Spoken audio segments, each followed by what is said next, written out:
बातमी गोंदियामधून. गोंदियातील मोरगावामध्ये पाण्यासाठी वणवण करावी लागतेय. नगरपंचायतीमध्ये जाऊन पाणी आणावं लागतंय. पाणी प्रश्नाकडे नगरपंचायतीचं साफ दुर्लक्ष आहे. मोरगावातील नागरिकांनी हा आरोप केलाय.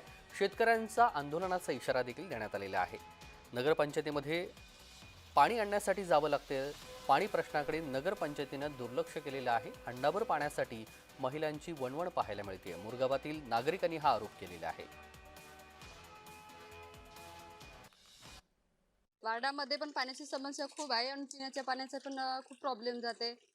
म्हणजे नगरपंचायतला पाण्याला जावं लागते, नाहीतर मग इकडे बारसागड्याच्या घराकडे आहे, अध्यक्ष आहे, त्यांच्या इकडे पाण्याला जावं लागते. खूप तकलीफ होते मोहल्ल्यामध्ये पाण्यासाठी. हे समस्या आहे. खूप वर्ष झाले सर. तर हा 2 महिन्यासाठी चालू होते हा नळ, नाहीतर मग काहीच्या नळाचा काही राहत नाही इथे. आमचा वार्ड क्रमांक 14 आहे आणि 13 आहे.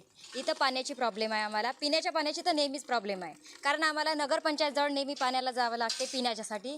आणि इकडे नगर अध्यक्ष त्यांच्या घराजवळ आम्हाला पिण्याच्या पाण्यासाठी जावं लागते. ते नेहमीच रोज आम्हाला पाहतात तिकडे पाणी म्हणजे घ्यायला आम्ही जातो ना, रोज आम्हाला पाहतात, पण त्यांना असं वाटत नाही की यांची ही समस्या आम्ही दूर केला पाहिजे म्हणून. नेहमी आज आता हे नळ सुरू केला त्यांनी. उन्हाळ्यात फक्त 2 महिने नळ चालतात आणि त्यातही ते फक्त एक टाईम देतात आणि पूर्णपणे टंकी भरत नाही. आता ती टंकी लावली आहे, त्याच्यातही ती 2-3 वर्ष झाले ती टंकी साफ झालेली नाही आहे.